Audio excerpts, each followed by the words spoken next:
Ang mabuting balita ng Panginoon ayon kay San Juan.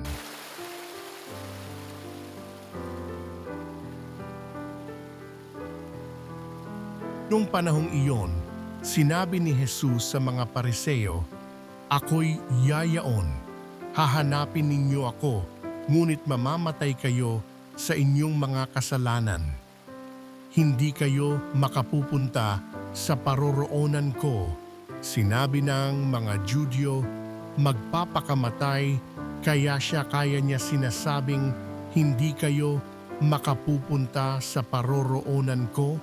Sumagot si Jesus, "Kayo'y taga-ibaba, ako'y taga-itaas. Kayo'y taga-sanlibutang ito, ako'y hindi. Kaya sinabi ko sa inyo na mamamatay kayo sa inyong mga kasalanan. Mamamatay nga kayo sa inyong mga kasalanan kung hindi kayo maniniwalang ako'y si ako nga." "Sino ka ba?" tanungin nila.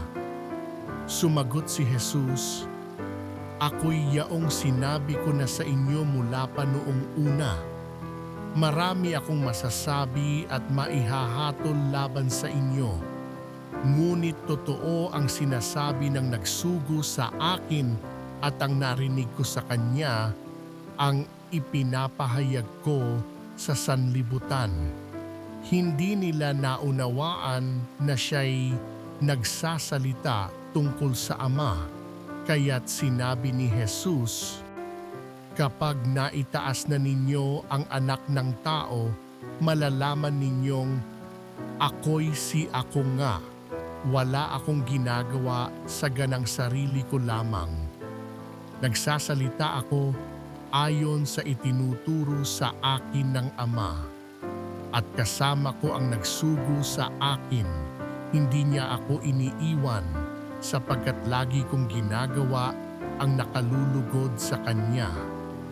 Marami sa nakarinig nito ang naniwala sa Kanya.